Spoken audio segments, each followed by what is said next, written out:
Hello and welcome to the Practical Leadership Podcast, where I interview great leaders and try to extract their wisdom and experience for you to learn from and hopefully avoid making their mistakes. Check out practical-leadership.academy because you want to help your new managers succeed with hybrid or remote working.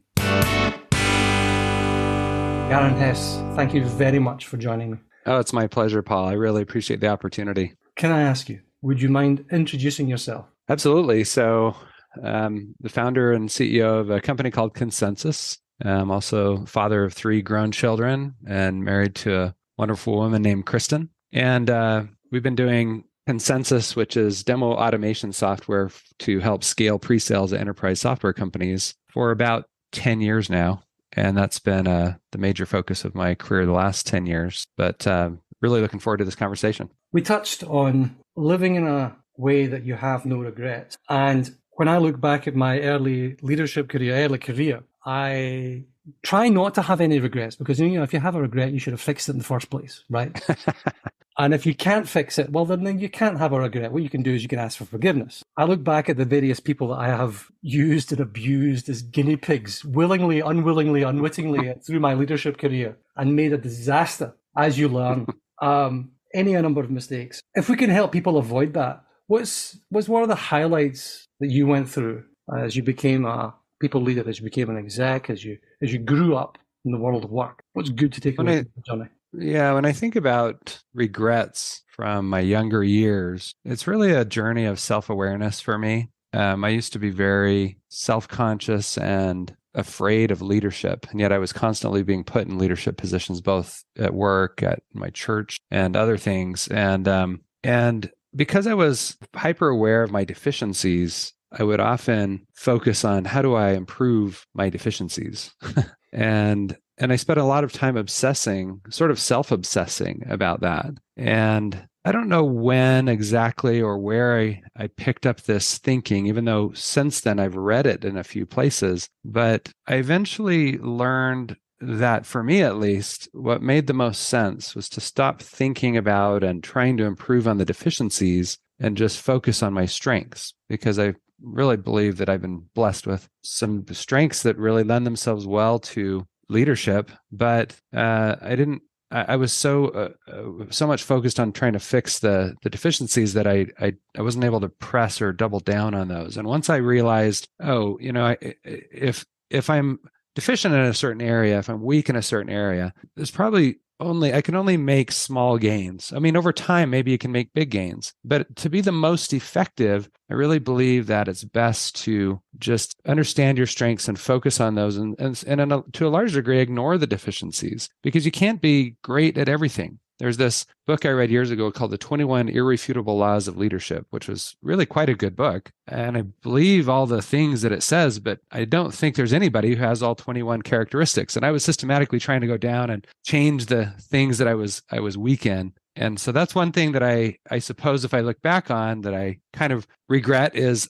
I wish I would have understood that earlier and just been okay with myself and focused on what I was good at, because that's where I can add the most value. And when I press on that has the most impact. I think if you have some deficiencies and they're not toxic deficiencies, absolutely. Well, I would challenge that just a little bit. So, Steve Jobs had many toxic deficiencies. I'm not sitting here arguing that we should obtain toxic deficiencies. Bill Gates had, maybe still has, toxic deficiencies. Elon Musk. All of the great leaders in the business world have had toxic deficiencies, and does that mean they're bad leaders? You could argue on the one sense that yes, because they're pain to work with, they hurt people's feelings. But you could also ask the question: is that the most important thing? And that's been a learning experience for me. And again, I'm not saying that for everybody that we want to just accept the toxic parts of our natures, but I also think that it's a double-edged sword. Can you have a Steve Jobs that did what he did without the way he bullied people around? I'm not sure, but I am grateful that he focused on his strengths and didn't sit there and worry too much about his toxic deficiencies, because I'm not sure he would have ever accomplished what he did. There's I think a sentiment that and I'm sure you're picking this up as well, both in the UK and the US. And I'm happily married to an American, so I have an angle on your part of the world as well. In that there is this desire for, and you can call it empathization or call it something, but it's basically if you're not nice to the nth degree and utterly under this, I don't know, you have to project this veneer of, unless of course it's your nature, of humility, humanity, generosity, and all that sort of stuff. And as you said, most of these leaders are not particularly human or generous or nice. I work with a lot of entrepreneurial CEOs, and my goodness, there are some personalities there. Yeah, for sure. And you mentioned this idea of being nice. And there's a really great line in one of my favorite Broadway plays called Into the Woods. And the line is from Little Red Riding Hood. She goes into the forest and, of course, meets the wolf. And the wolf is very charming, but the wolf ultimately takes her down a garden path and then eats her. And she, gets saved, just like the story goes, with her grandma. And she sings this song afterwards, and she says, among other things, that she's learned a lot of things. And one of the things she's learned is that nice is different than good. And it kind of goes to speaking of self-awareness, something about personally myself is I naturally come with an empathetic bent towards life. And it took me a long time as a leader to understand that could become a blocking or inhibiting factor in my leadership rather than a benefit. Most of the time, empathy is considered a benefit. At least it's touted, I should say, as something that leaders need to have. And I do think if you talk to Steve Jobs, you say, hey, you might have a little more empathy would be great. But the reality is that empathy, and you might even call it toxic empathy, because it can get in the way of true leadership. There's this really great book I read a few years ago called Failure of Nerve by Edwin Friedman. Yeah. Yes. And challenge and it's really, over empathy. Challenge. Yeah. Yeah. It's really about how the modern Western culture overemphasizes what you're talking about.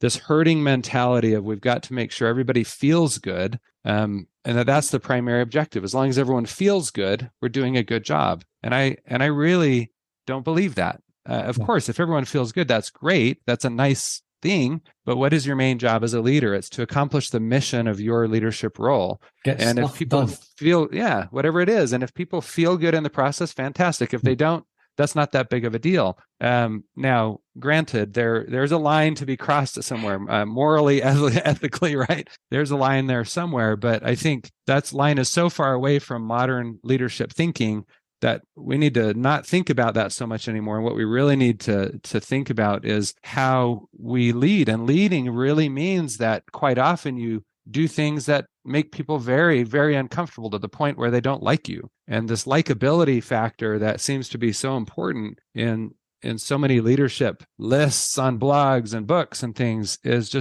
not really the main thing, in my opinion. And so I really like that line. Nice is different than good. That's one of the ones for the post-it note under the screen. I think nice equals not good. I like that. It's very clear, and I think it gets in the way. It really gets in the way, and it is almost quite uncomfortable to talk about, frankly, because I don't want to be really put my neck out there too far and saying, well, actually, maybe you need to be a bit of a jerk. You don't need to be a toxic, nasty, intentionally, as you said, intentionally. It's not a character trait we want to amplify. Yeah, you have to be willing to be looked at as a jerk, even though you're not trying to be. You don't want to act like one, but some people will think you are just because you're asking them to do hard things they don't want to do in order to get something done. Yeah, and that's not being a jerk. That's being a leader. And there's the side of this, and this is the big takeaway I try to get into people's heads, is that if you hold people accountable for their actions, if you hold people accountable to what they say or what you've said they're going to do, you drive them towards achievement, towards delivery, towards contentment. And there's immense satisfaction and joy that comes from getting stuff done. Well, so and I've done that to you, even though you hate me. You're welcome. Absolutely. It's like I I told there was a young guy that I used to work with, and he was playing a lot of ping pong or table tennis in our office, and he was missing his deadlines. And normally I wasn't, I didn't really care when people did their work or how they did it, but he was directly reporting to me, and he kept missing his deadlines. And I said, I see you playing a lot of table tennis and you're not hitting your deadlines.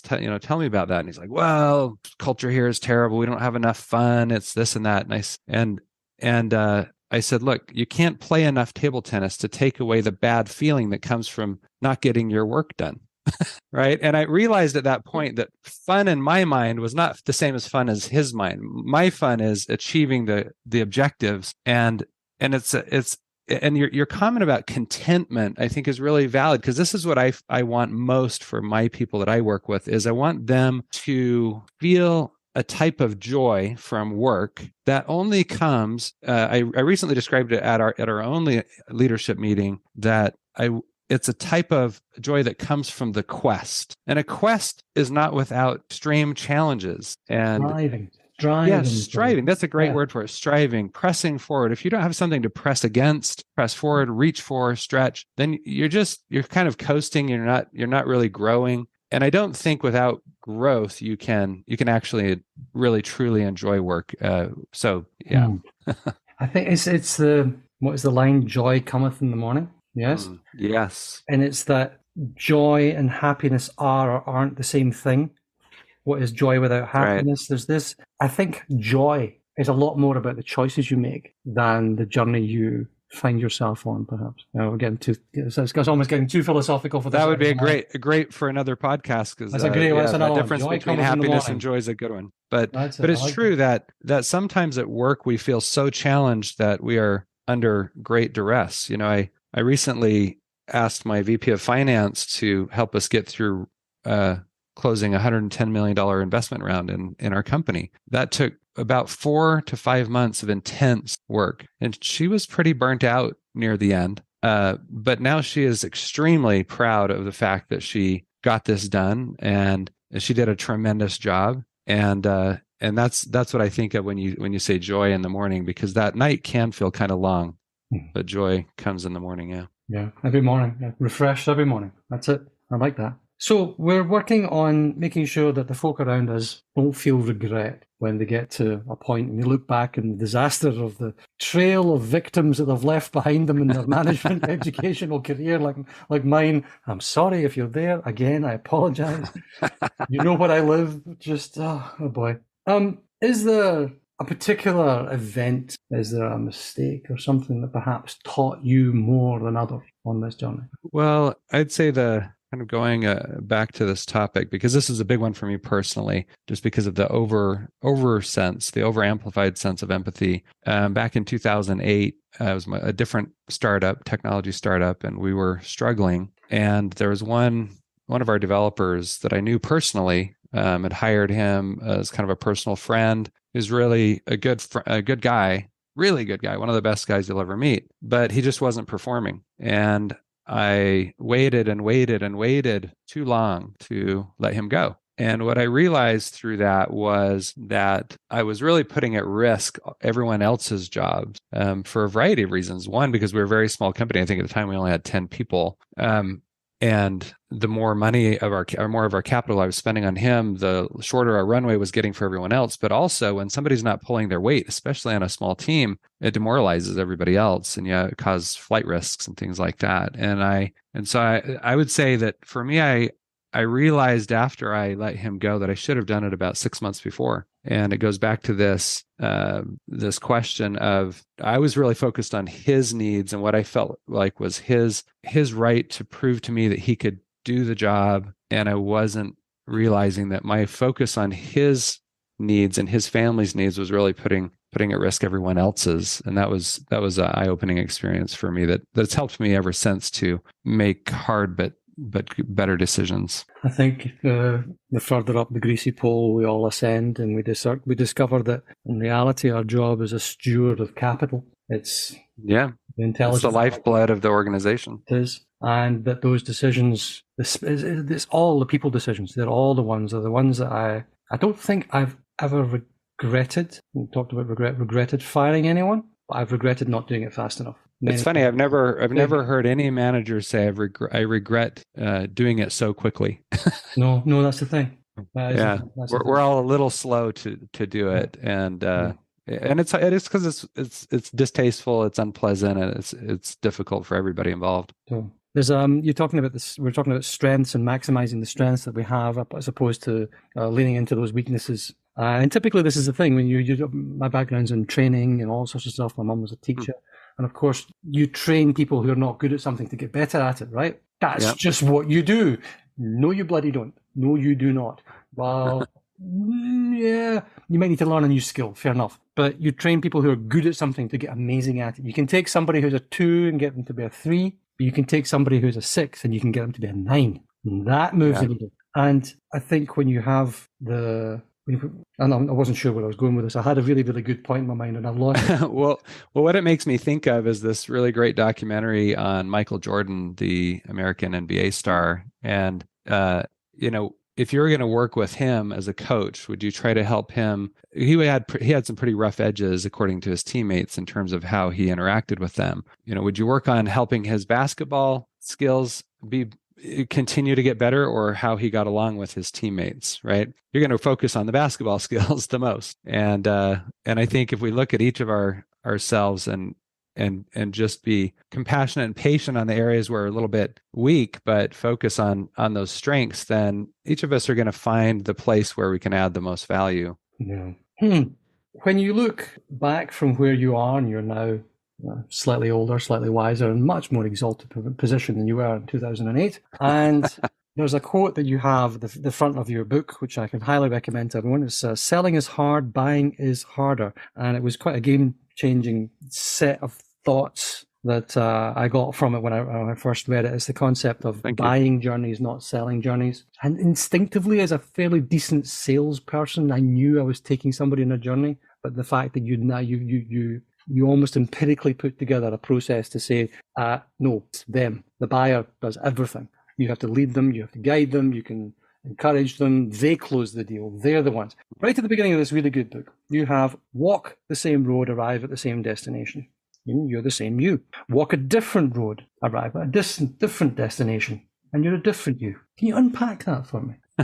Well, I realized I wrote that after the book was completed. And I realized what I'm really asking people to do is fundamentally change what they've been used to doing. And anytime you're faced with a fundamental change, you're really asking yourself the question of whether you want to go on a personal growth journey or not, or if you want to just stay at the comfortable status quo. And that's really the question when it comes to change management, whether it's your individual self going on some change journey or whether you're leading change inside the organization. It's all about just what kind of vision do you have about it? And in this case, what I was trying to do with that is help the readers see that this isn't just about getting a deal done. It's not just about hitting your targets.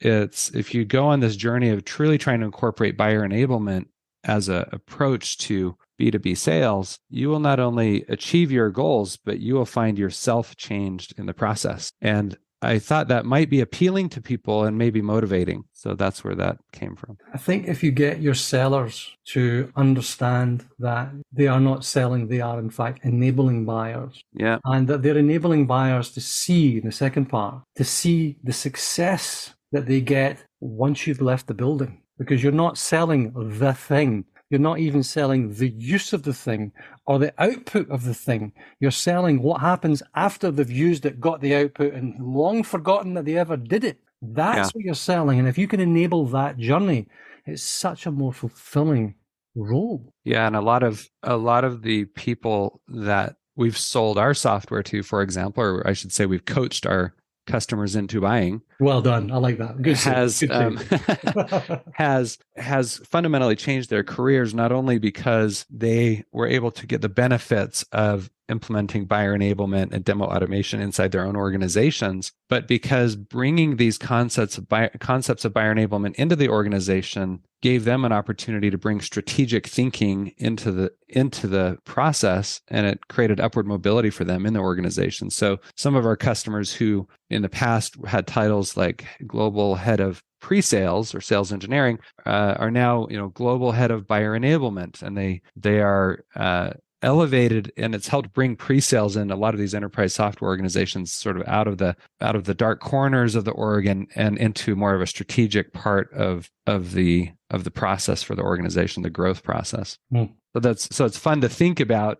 We aren't at our work at Consensus, we're not just selling people software to accomplish some value, which is awesome in and of itself, but we're helping those people that do that to have opportunities to rise up in their own organizations. So by consensus, get promoted.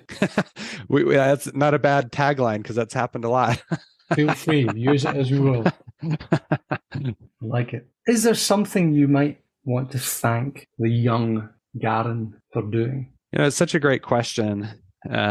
And I think of it as a natural bent in life. Like I said, maybe I'm a little more focused on what I wish I would have done differently. But when I look back on this and think of that question, I think about sitting in a class in college. It was actually an English literature major, but my senior year, I took a entrepreneurship lecture series for a half a credit at the business school because I thought it sounded interesting. I didn't know anything about business, and it inspired me. It really changed the course of my career, I think. And there was one man, I don't even remember what company or thing he did, or what business he built, but he said this quote. He said, "Too many men tiptoe through life trying to make it safely to death." And I remember hearing that and just thinking, I do not want to do that. And I would say if there's one thing I want to thank my younger self for, it is being willing to take risks, no matter how difficult it ended up being. Sometimes, like Elon Musk said, it's like eating glass, and to run your own company. And it's true. But I am grateful, regardless of how it turned out, that I was willing to take those risks. And I hope I still am as I move through the rest of my life. We touched on the idea of regrets and the concept of perhaps a regret minimization framework. Going back in time intellectually from your 97-year-old self to even where we are now, and saying, okay, how do we minimize the potential for regret? What do we do from here on in to make sure we are our what's the glib? We're living our best lives. We're being our best selves. All that good. How does that sit with you? I love the idea. I don't know that it would ever be possible to live a life with no regrets, because regrets come from wisdom gained. And you don't gain wisdom. Totally. Wisdom looking back is sort of what causes the regret. Well, I've got an equation for wisdom, which is knowledge plus experience plus reflection equals wisdom. I like it. Yeah. But I do like this idea. I mean, I think if we spent more time thinking about it, you had mentioned this nurse, the end of life nurse that was talking and did a study on regret. And I think that is one of the ways to potentially reduce regret, and that is to imagine our death. I don't think we do enough of that in this life. We sort of go along thinking life is, we know it won't go on forever, but you'd be surprised. We just think that sort of that it will go on as it is. And I'd say one thing that my wife said once. She said, I try to thank God for what did she say? Now I'm going to mess it up. Something like I try to thank God for what I would ask him for if it was lost. So I think of a friend of mine who had a stroke and lost his ability to walk. Well, ever since I saw him go through that and continue to see him in a wheelchair, I'm more conscious of thanking and being grateful for the ability to walk. It's a more conscious awareness. If we think about what it's like to lose things, maybe we'll be more grateful. Maybe we'll pay more attention, make sure we safeguard them, and maybe prevent some regret. Mm-hmm. There's you say that everybody's conscious of the fact that we are, what is it, memento mori. You are not immortal. Remember, you shall die. There was a woman who I know in passing who appeared on TV during the whole COVID debacle and said, well, after all, we're all going to die. She was a nurse. She said, after all, we're all going to die. And the complaints came in. She was pilloried. How can you say that? Just for saying that? You are, what? No one likes to hear the truth. Oh my goodness. Really? And there's an aspect, I think, of self-obsession there. Yeah, for sure. It's the narcissism, the closedness of some that really it hurts. I mean, regardless of what your faith is, please have some, at least in humanity. You don't have to believe in the resurrection and the life, but you have to have something there. My goodness. Right. James. So let us live a life in a way that we have no regrets, to quote the prayer from your friend Gordon. That's a nice one. I think that's a reasonable way to move and say, Garin, how can people find you should they wish to? I'd love to engage with any of your audience and further conversation. Best place to find me is on LinkedIn, and I have a pretty unique name, so you'll probably be able to find me pretty easily. Let us live in a way that we have no regrets. Garin Hess, thank you very much for joining. Thank you, Paul. That's a wrap. Thank you for joining me today. Your homework is to leave your 5-star review, and please, any comments you have, you really help me to improve every day, and it also helps people to discover me online. You should check out practical-leadership.academy because you want to help your new managers succeed with hybrid or remote working.